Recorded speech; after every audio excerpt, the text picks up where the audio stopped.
tell me what's going on for you with your LSAT prep and how I can help. Actually, I think my biggest problem, those two answers, like I said in the video, and many students of you have the same thing.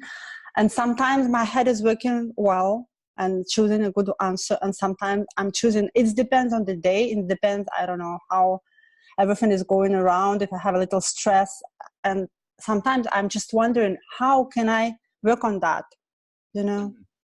Is there a particular section where you notice this happening more than others? Yeah, logic reasoning. Okay, sure. This is a very common situation.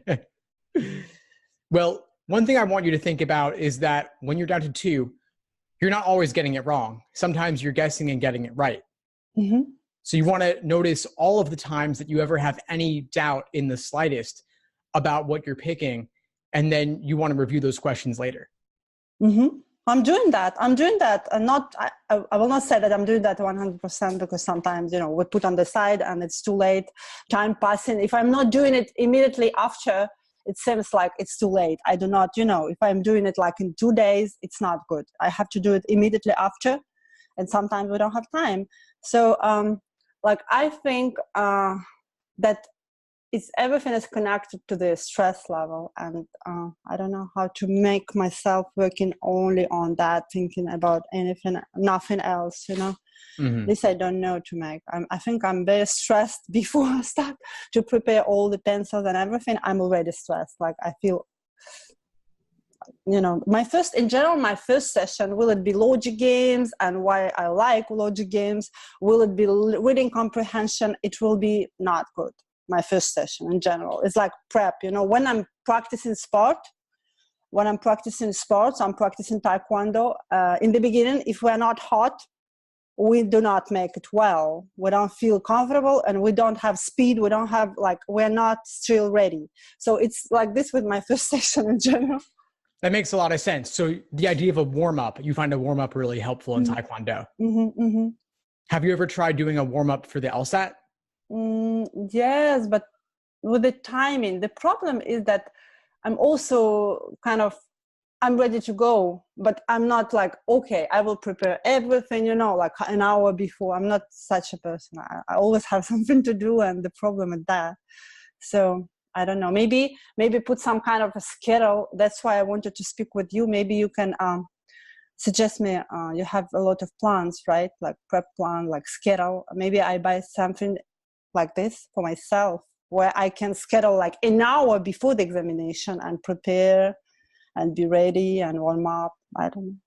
Yeah, I think, you certainly got to have a plan of attack. You've got to have a schedule. You've got to block out the time.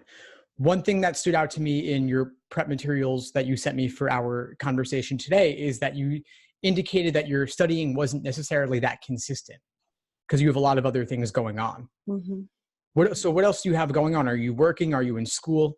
Yes, I'm doing PhD in conflict resolution. So I'm in school and I'm also working for school and I'm also working for myself. So it's like I have 2 jobs, not really, like partial time, but it depends on the day. Sometimes it's like full load.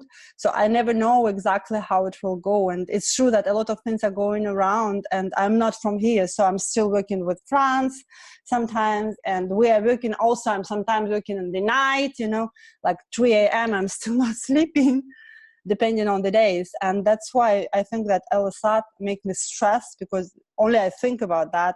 Like I will do, like I did like each week, before taking March exam, I did like each Sunday, I programmed this to make a full load exam, like a big test, 5 sessions. I did it like each Sunday.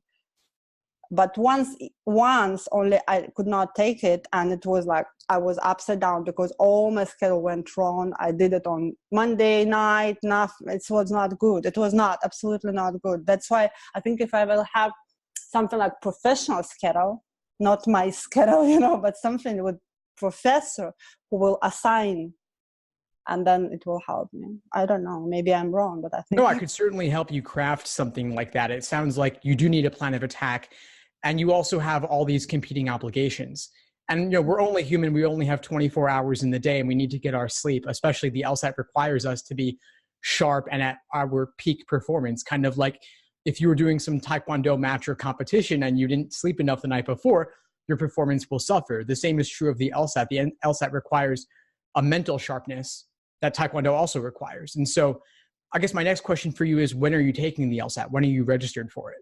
I took in March, but I don't know still if it will, because as I said, my first session was not good. It was 8 a.m. for me. It was too early. You know, I'm not this much person of the morning. So I slept like maybe 4 hours, you know, 4.5. It was not good. No, I certainly wouldn't do my best with only 4 hours of sleep. I need my 7-8 hours minimum, you know. Really? So Before of course, yeah, for sure. You know, if I'm tired, you know, that, as you said, those difficult logical reasoning questions where you're down to 2, the LSAT is testing such tiny nuances of language that it's hard for anyone if they're not sharp. And then if English is not your native language, then of course it's even more difficult. So I'd consider that as well. And so I'd say we have to figure out, when are you taking the LSAT, and orient a schedule or a plan around that. Now, you mentioned the morning's not great time for you. Well, one good thing is that the June LSAT is in the afternoon. So maybe you want to go for the June LSAT. That's an option. We have not too much time before then, you know, of course we have about a month and a half. And so I want to know that you are able to put your other obligations on the back burner and reduce them to some extent. Because otherwise the same thing could happen again, where you're not finding the time to study and devote it, especially if you're working and you have your PhD program. Those are obligations that are always calling to you, right? But the LSAT, you're doing that more on your own. And so it's too easy for that to be the lowest priority.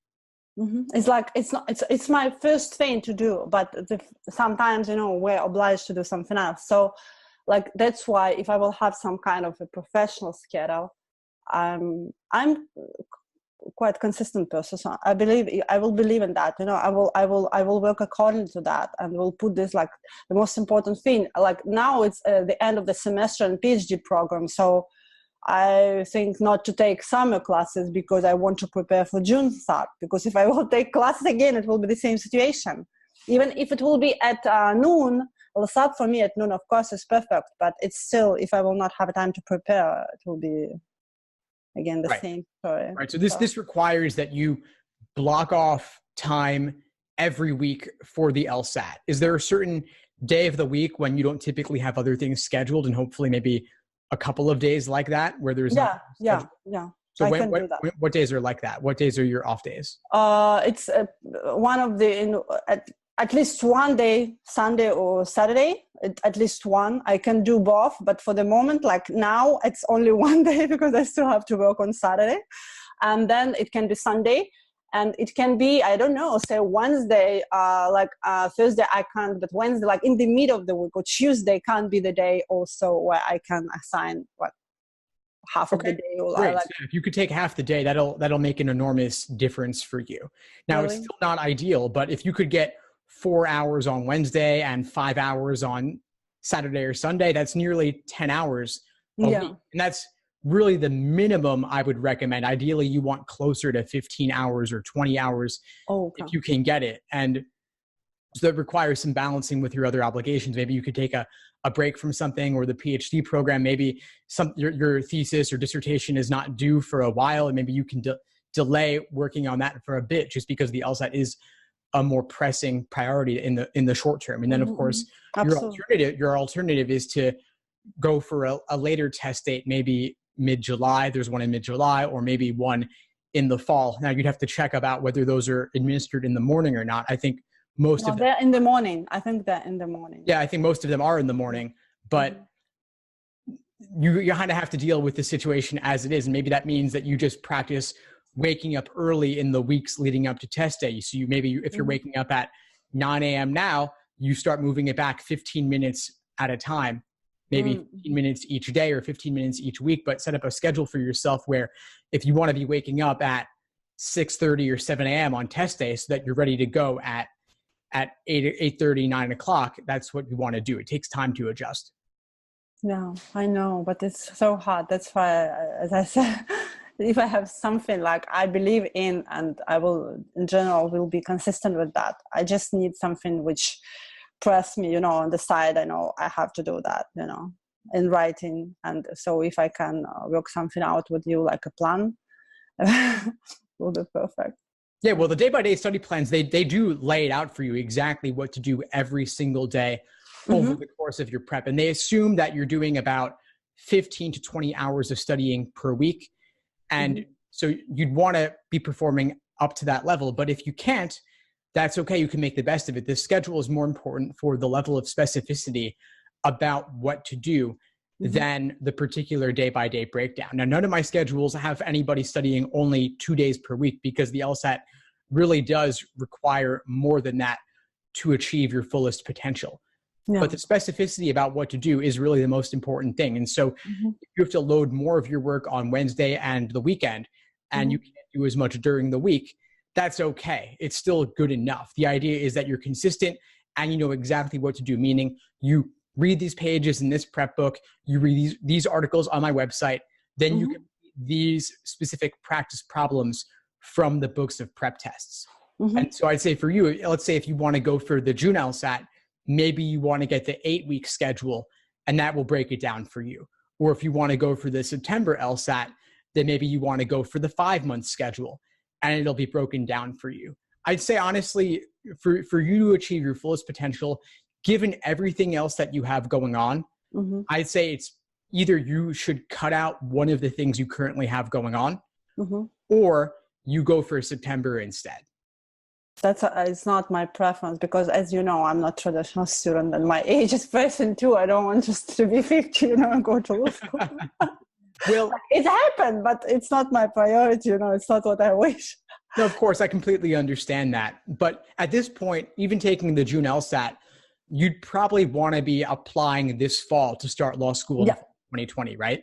I already submitted, I don't know, 4 or 5 or something like that, applications. So, and I'm still thinking about other schools, but it's only about my LSAT because my GPA is high. I'm just like it's not normal. I understand that, because when I'm in the room, I'm not reacting normally. Like I'm very attentive to everything that's happening around. It's not like when I'm doing it by my own, I'm calm. Even if it's noise around me, I'm happy to do that, because with noise, it's easier for me to learn how to manage after, But it's still, I think this is also due because, as you said, I was tired. And when you're tired, you cannot make it at your full potential.